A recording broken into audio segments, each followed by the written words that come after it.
عليكم ورحمة الله وبركاته. خيرت هذا الله يسول ولكن جنك وجنك ولا لا الحمد لله ولا القارئ جنك وجنك هذا الناس كلام كذا لك هذا الشد هذا حتى إذا ما أنتم معنا هنا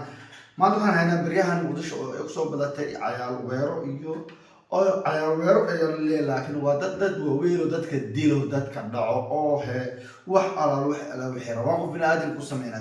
أوكي دد كاس أنا ربما ما أنت إن لبي هل وحن كذي كرنا أنك دحنو اوكي waxaad ogaataa video badan ay haaya cabasho badan gabar hataa ka soo safartay oo adiga familkeed ay ku noolin adiga magaalada Muqdisho eedina ay lagu qabay adiga degmada Balcad oo adiga laba caruur haysatay oo soo baxday adiga waxaad ogaataa 3 sano miyaan hal wara 3 sano camal dhibaatada way socotaa Soomaali Muqdisho qaar ahaan ay ku socotaa. Okay barnaamijkaas ayaan rabaa inaan wada fiirino. Okay dhageyso قبل هالكاس هذا وصل ضفتي سيد وسوي سوتي برتع يكون علي وهاك مش كذي بعد برتع برتع كذي بعد برتع نفع على بعض خير في قدام بيشمك خير لهاي كان بساعة كورتانا قبل لا يرى لو ما قاعد جرى ولا مشى أحمد السمر كان معلمي يد وسوي يليس تكتسي هو يد مجاله بالمقدسة السمر كان كنا ولاد حافظا وقطع على دمدا هروة وما قاعد بندر وناد ayaa koox tuuga ah oo hubaysnaa dabcan sida la sheegay ama toorre watay waxa ay ku dileen halkan iga dambaysa oo dabcan gabadha ay ku dhacday kadib markii ay toorre sida la sheegay ay dhuunta kaga dhufteen ama ay ku bireeyeen waxa la sheegay in gabadhu xilligaasi ay maalmo ka hor ku ciidaysatay magaalada Muqdisho isla markaana ay doonaysay in ay dib ugu noqoto halkii ay ka timid oo ah degmada Balcad ee gobolka Shabeellaha Dhexe. marwa ulama Sheekh Ahmed oo ahayd hooyadiisatay laba caruur oo ay kaga soo tagtay inay buhud magaalada Balcad si ay Muqdisho ula ciidaysatay heladeeda ayaa doonaysay inay dib ugu laabato shalay xilliga ay dilka u geysanayeen burcada dhacay oo nafta dhaafiyeen. kooxda tuugada ah ee dilka geysatay ayaana marxuumad ulama Sheekh markii ay dileen waxa ay ka qaateen laba telefoon oo wadatay waxa ayna ka bixiyeen dharkii ay wadatay dadkii xaafadda oo ku soo baxay qaybadeeda ayaana keentay in ay isaga cararaan.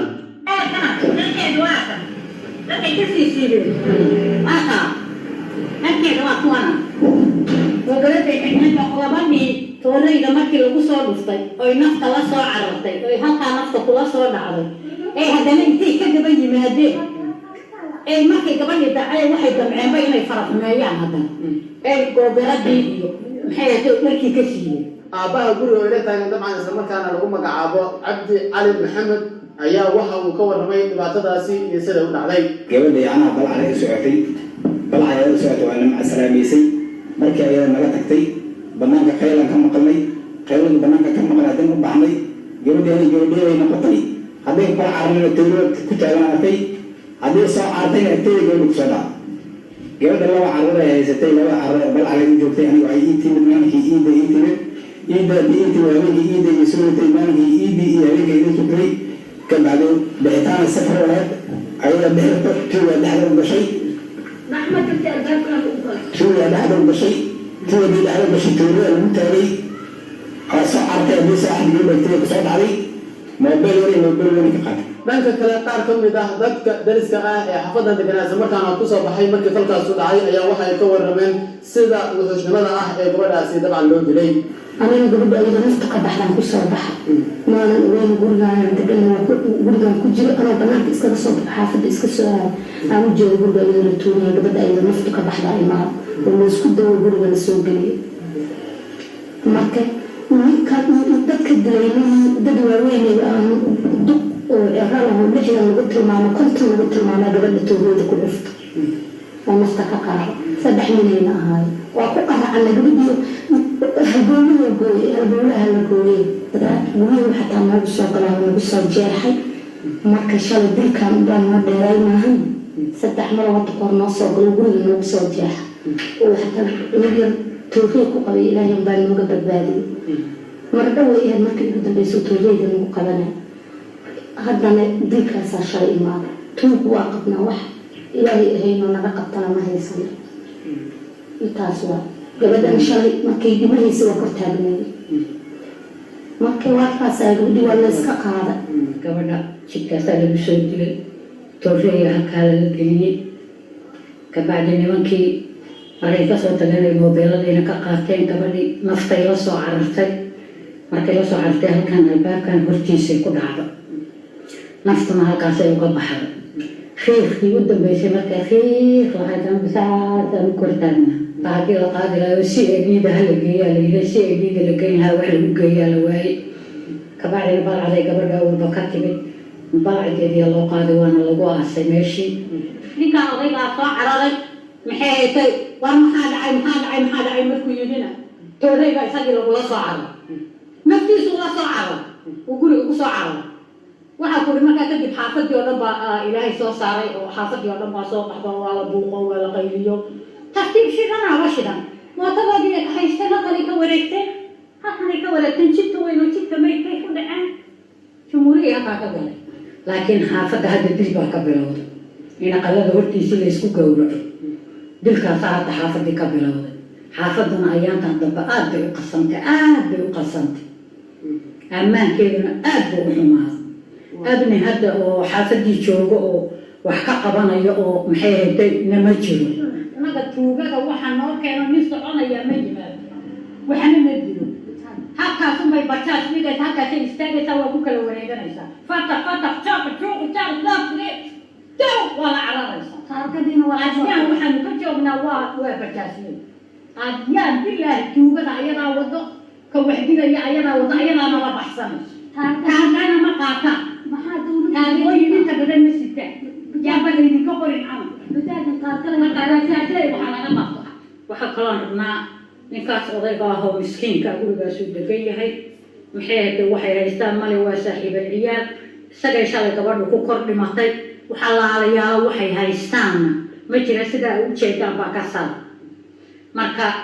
soomaaliduna waa tabarucaaday ku fiican tahay in laysu tabaruco oo kolba qofkii liita looga tabaruco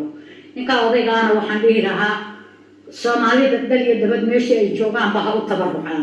ha loo tabaruco magaalada muqdisho maalmihii lasoo dhaafay waxaa dhibaato weyn ku hayay kooxa tuuga kuwaas oo mararka qaar ku hubaysan tooreeyo okay waxaad ogaataa hadda gabartaas waxay u timid waalidkeeda ayay u timid in micnaha adiga farxad la qaadato ayay u timid saasay tahay dhibaatadaas ayay la kulanto okay waxaad ogaataa waxyaala waxaa jiro in baan caadi ahayn ayaa jiro horta waxaa ogaataa hadda hooyo kale oo in wiilkeeda miyaa la dilay in dhibaatada muqdisho waxyaalaha ka taagan ayay ka mid tahay okay aan wada dhegeysano hooyadiis ayaan ahay waxaana u baahanahay cadaalad lamana duugaayo ilaa laga soo bixiyo ninkaas cadaaladda loo keeno la duugi maayo wuxuu ku dhex jirayaa meesha uu ku jiraya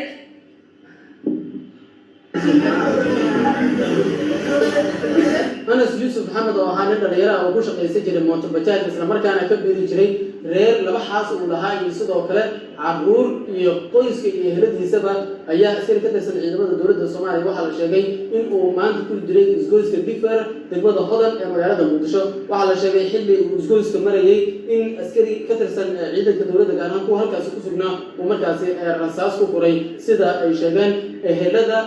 Anas Yuusuf Maxamed oo hadan halkan ku sugan hooyadiis oo lagu magacaabo Xaliib Saadiya ayaa waxay ka waramaysaa dhibaatadaasi sida u dhacday iyo sidoo kale xilligii wiilkeeda ugu wardanbeysay iyo marka la soo wacay dhimashadiisana loo soo sheegay dhacay maanta wiil aan dhalay oo nin 27 jir ah oo bajaaj ku shaqaysto ayaa wuxuu soo wacay taqriiban waqtiga la dilaayo waqti wax yar la 3 second amal ka horeyso soo wacay wuxuu su'aalaan qof shaqaalaha ku jira waxa busy aan ahay hooyo markaas uu way waxaan rabaa waxa meel hiblaayo u raadsanay daawo u weydiiyay meel hiblaayo u raadsanay meeshaas ninkaas u tag soo wac 2 daqiiqo kadib ayaa isla mobilkiisa laga soo wacay waxa la yiri markaas aan ka qabtay isaga mooday aniga soo kuma aan dhiinaan iri busy aan markaas wuxuu yiri ma taqaana lambarka ninka la ilaha hawa aqaana bal muu kaga tagay lambar markaas uu yiri maya Allah u naxariisanay gaas waa dhintay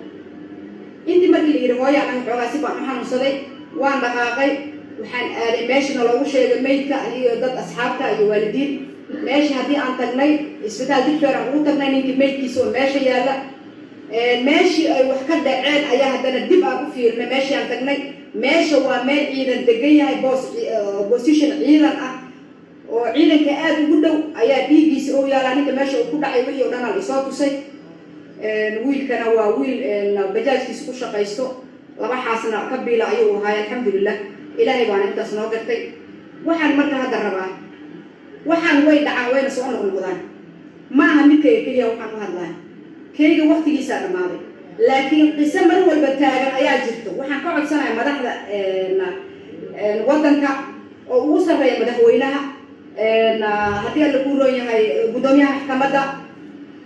guddoomiyaha baarlamaanka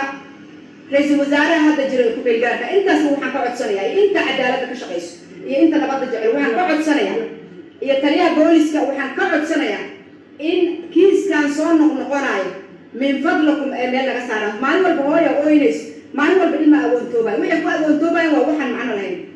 maydkanagina wuu noo yaalaa insha allahu tacaala waxaan codsanaynaa cadaalad oo cadaalad degdega ayaan codsanaynaa ina lillahi wa inna ilayhi raajicuun dhanka kale qaar ka mid ah eheladiisa oo goobtan ku sugan ayaa waxa ay sheegeen in falalka noocan oo kale ah ay soo noqnoqdeen islamarkaana haatan ay si degdega ay ku doonayaan in wiilkooda cadaalad lagu helo dhanka kalena waxa ay xuseen inaysan aasi doonin ilaa iyo cadaaladda la marsiiyo ninkii dilkaasi ka dambeeyay waxaana sheegeen in haatan uu ku jiro faranjiyeer ku yaala isbitaalka digfer ee magaalada muqdisho qaar ka mid oo hadlayna waxa ay sheegeen geeri foolxunaana gashay waxaa la dila wiilkayga oo gabadhayda qaba oo ka tagay ilmo yaryar oo yicisa oo gacanka xaq daran ay dishay waxaan rabnaa cadaaladda ina loo dhiciyo oo cadaalad aan helno anas hooyadiis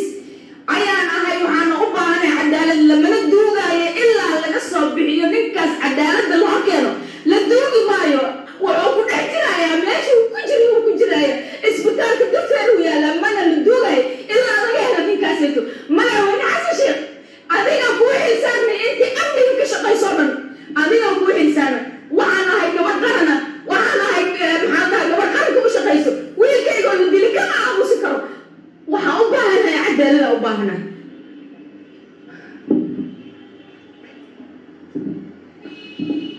isbitaalka digfer kaamirada ku xiran wadada islaamiga ilaa shaneema almasar wixii ka dhaco oo dhaqdhaqaaqa shirku wuxuu dhacay 4 saac ilaa 5 saac inta u dhaxeeyo kaamiradahaasoo dhan ayay mataqaanaa ku duuban yihiin dhacdadu sida u dhacday marka waxaan rabnaa insha allahu tacaala taliyaha ciidanka qaybta guud taliya farxaan